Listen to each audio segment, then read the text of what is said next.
Well, hello YouTube, it's Petey Two Finger, and today I'm going to be talking about the Klon Centaur. The main issue that I have with the Chinese Klon clones is that in my experience, I have three Klon clones here. Two of them are kits, and then the third one is a Mosky silver horse. And I ran into a heterodyne oscillation using this pedal, and the result of it was I ended up taking a look at all of my clones, and they all had issues with the integrated circuit chips. Now, mind you, ignorance is bliss. If you have if you've purchased clone pedals and you're happy with them, um, don't even waste your time with this. But me, I'm the type of guy where I know if there is a Mojo component, like if I have an option of having a plastic LM741 op amp IC chip in my DOT 250 pedal, or I know that they make an authentic Japan Radio Corporation from like 1978. Well, let's say if I have three pedals in front of me, one of them has a reissue 741 chip. The other one has a Tin Hat 741 of questionable production date. And the other one, the third one, has an LM741 IC chip that I garbage picked out of a dumpster that had an old arcade machine in it.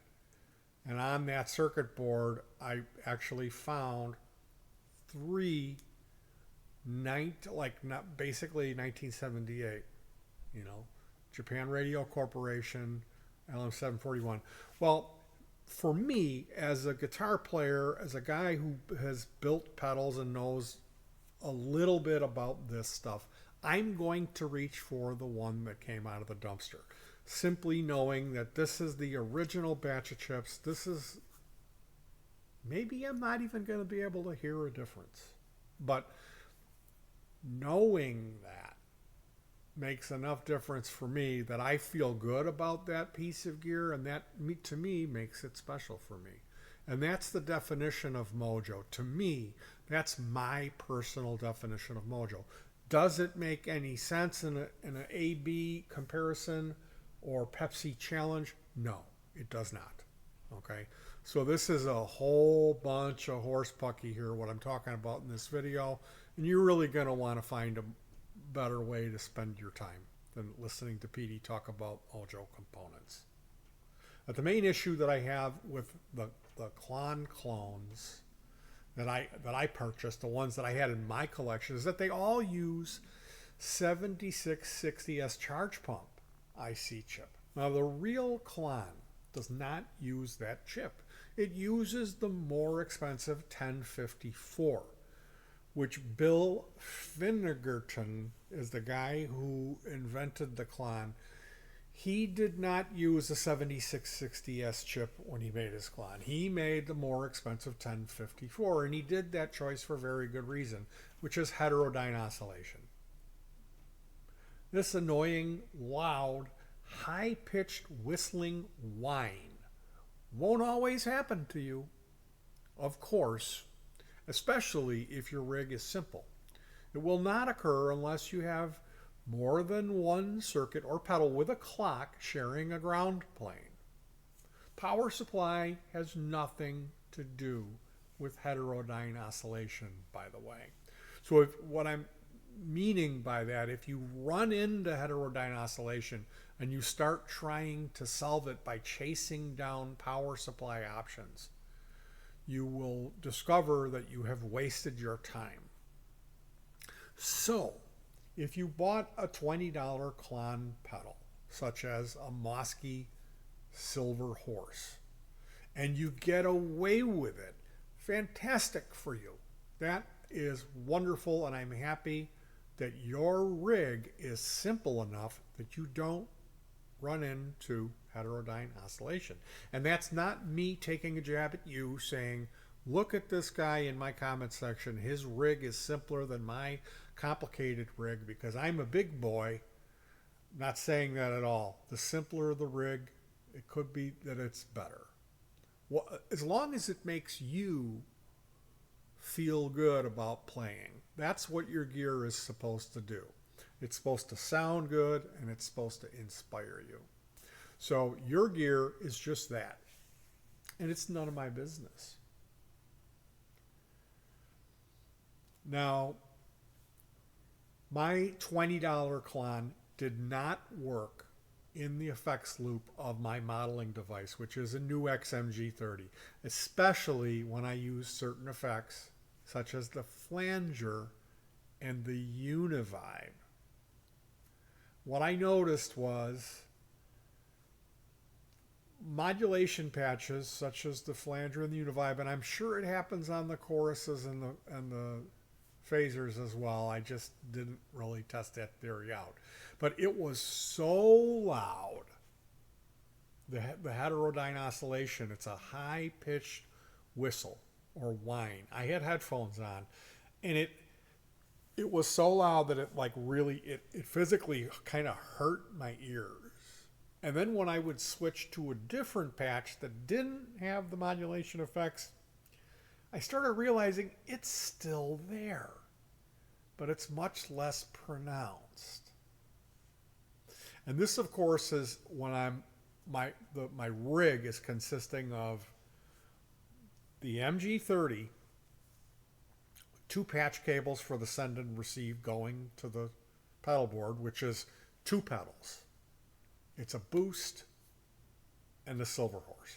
And then a single cable going between the guitar and the multi-effector and a pair of headphones. That's the test rig that I'm talking about here. Now, the more expensive 1054, and I would encourage you to get an LT 1054. You can get the Max 1044. The difference being the Max 1044, the maximum voltage it will take on its input side is 10 volts. So the LT 1054 can handle more current. And if you've ever tested power supplies that are written 9 volts, especially older ones, some of the older ones run as hot as 14 volts. So I just feel better about running the LT 1054 chip, and they all work. You know, the LT 1054 works just like the Max 1044, just like the 7660S. They'll all work. But where you'll run into a problem is if you use the 7660S and you're sharing a ground plane with another device that has a clock, and they conflict and create a third oscillation that's within the range of human hearing, because the 1054 chip has its clock rate set very high and it's outside of the range of human hearing. The cheaper 7660S chip, that clock is not set so high. It's actually within the range of human hearing. When you hear it, you will know. It's annoying. It's, hey, the tea is done. Sounds like a whistling tea kettle. So the cheap clones, in my experience, like I said, I have 3 of them in my house. And like here is this is a kit, build your own kit. And right here, there it is, 7660. And if you open up, if you have one of these and you're going to replace it, these 2 here are the op amps. The charge pump I see is the one that's off on the left side. The op amp ICs are horizontal, where the input output pins on the charge pump IC inside this klone PCB are running vertical. So I managed to remove the 7660 in my silver horse.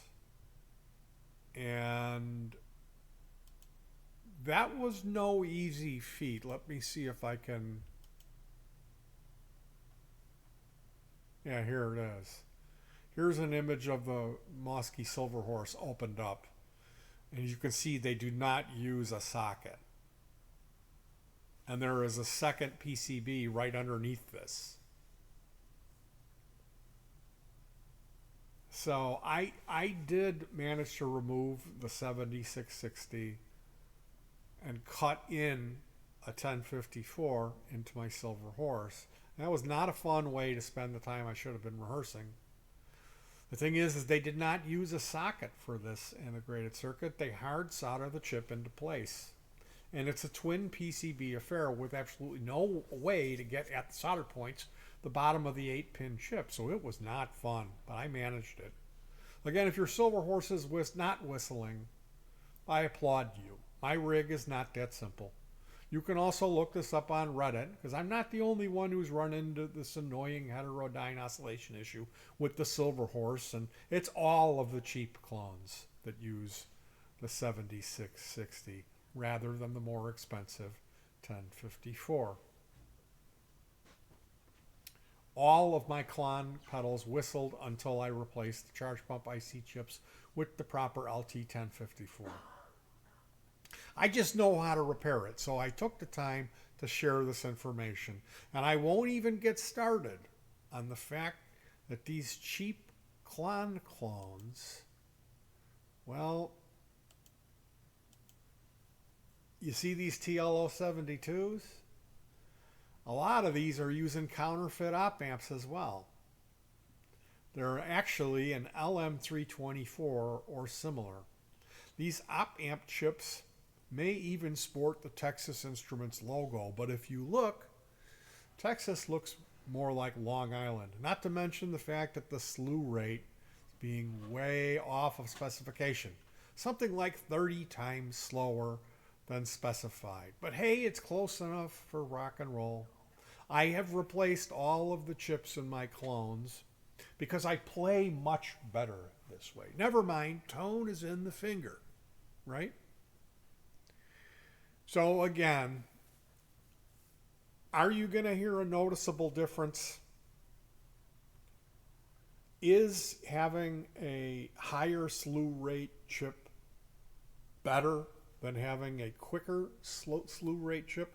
My personal experience shows me I really like chips with low slew rates that are in distortion devices. But on the other hand, when Bill Finnegan designed the klon, he designed it around authentic Texas Instruments TLO72s. I don't have any Texas Instruments. I have one authentic Texas Instruments that's not installed in a pedal. I had some ST. I forget what that stands for, but I got about 20 authentic ST brand TLO72s, and I did replace them. But more recently, I had built this mini pedal board with a Rowan brand boost pedal, and it was a Rowan booster and a Silver Fox, and the Silver Fox had that issue where it was whistling. The Rowan booster was causing a really undesirable distortion. If I turned it up anywhere past noon, like just even nudged it past noon, it created a really nasty sounding distortion on the new XMG30. Mind you, I had an EP booster that I absolutely loved the way that sounded, and I'm actually today, I'm just about ready to finish up this project of replacing that Rowan booster with an AMZ MOSFET boost that doesn't do that.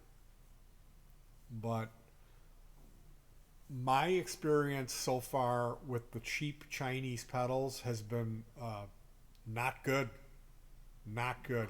And you have to understand, if you're playing, if you just have your guitar and you have one pedal and you're going to a little practice amp, that's a simpler rig. You're not going to have the issue that I had with this. Okay.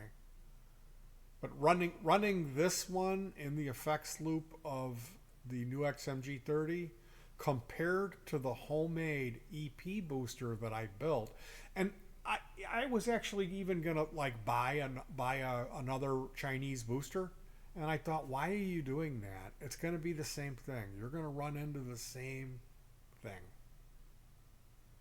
So I today I auditioned a bunch of my old pedals, and the AMZ MOSFET boost is what's going to be put in its place for now. I do have a couple of Rangemaster PCBs coming.